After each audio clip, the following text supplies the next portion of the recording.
Hey guys, welcome back to Explore. Today we'll talk about how to start working for Apple. Let's head into it. Number 1. First, a bit of history. Steve Jobs and Steve Wozniak formed Apple in 1976. The company's first products were Mac computers. But with the introduction of the iPhone and later the Apple Watch in 2007, Apple turned its focus to consumer electronics. Apple became the world's first trillion-dollar enterprise in the first quarter of 2019, reporting $84.3 billion in sales.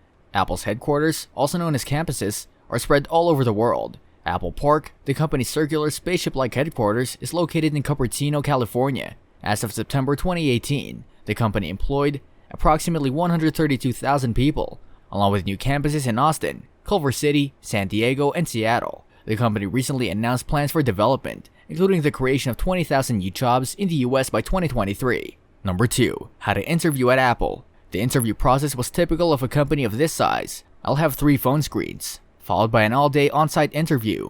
We were all really technical, so the on-site consisted of 1-hour interviews every hour. I was asked to solve a variety of problems, as well as describe the different projects I worked on in my most recent job. The questions needed a lot of thought, but I eventually found my way to the answers. Overall, I'd say it was unfortunate because I had prepared by participating algorithms and brushing up on some Objective-C. A good top-coder browse will help you prepare for an interview with this company. Number 3. What the Apple employees say. The position is available at home. The business is fantastic. There are many prospects for development. You work with some very cool people, and the leadership is concerned about your progress. You will not be coached, but you will never be beaten or belittled. The compensation is fair, and the benefits include a 401k contribution, stock buying options, product discounts, and discounts on facilities in a variety of fields. Education assistance, childcare assistance, paid leave, sick days, and other time off options. Health club reimbursement or bike expense payoff. You get 1.5 hours of OT a day, which is pretty much limitless as long as you don't go beyond 12 hours in a day, or 59 total in a week, said one of the employees.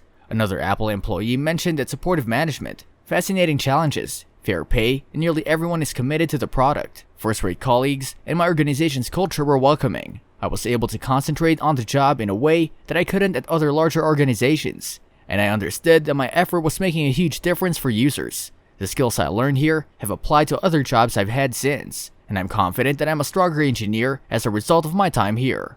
Number 4. Network. Getting a job at Apple isn't always as easy as filling out an impersonal online application. In reality, only 55% of the thousands of Glassdoor users who interview at Apple applied online, with the rest gathering interviews through employee referrals, recruiters, on-campus hiring, and in person. This means that networking during your job search at Apple can be extremely beneficial. Reaching out to recruiters, communicating with current or former staff, and scouring the network to see whether someone you know has friends or professional connections at Apple are all part of the process. Apple has been known to give cash incentives to workers who refer successful hires, so current employees have an opportunity to refer you as well. So go out there and start conversing with people. Number 5. Do your homework. It's important to conduct research before applying for a job at Apple. There are many job options within the organization, from working as a software developer in Santa Clara, California, to working as an Apple at Home counselor from your bedroom in Kansas. At such a large corporation, since Apple is constantly releasing new products, it's important to keep up to date with which ones have just been released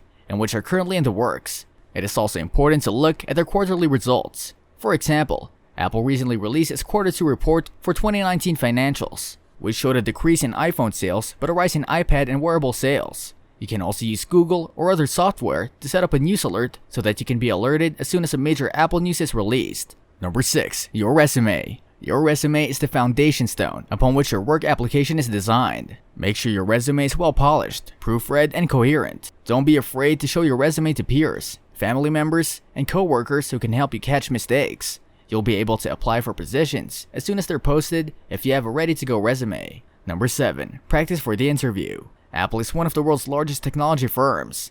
Any technical position you apply for would enable you to not only discuss your previous work experience and fit for the current role, but also to pass some technical assessments that demonstrate your aptitude for the job. Depending on the job you're applying for, you can use Glassdoor to check various types of questions that people interviewed for specific positions at Apple are asked, from software developers to technical experts to Apple at Home advisors. This brings us to the end of our video. I hope you enjoyed it. Hit like if you did, and don't forget to subscribe to our channel so that you don't miss any of our videos in the future. Also, watch the 2 videos that are on your screen because I'm sure you'll love them. With that, I'll see you in the next video.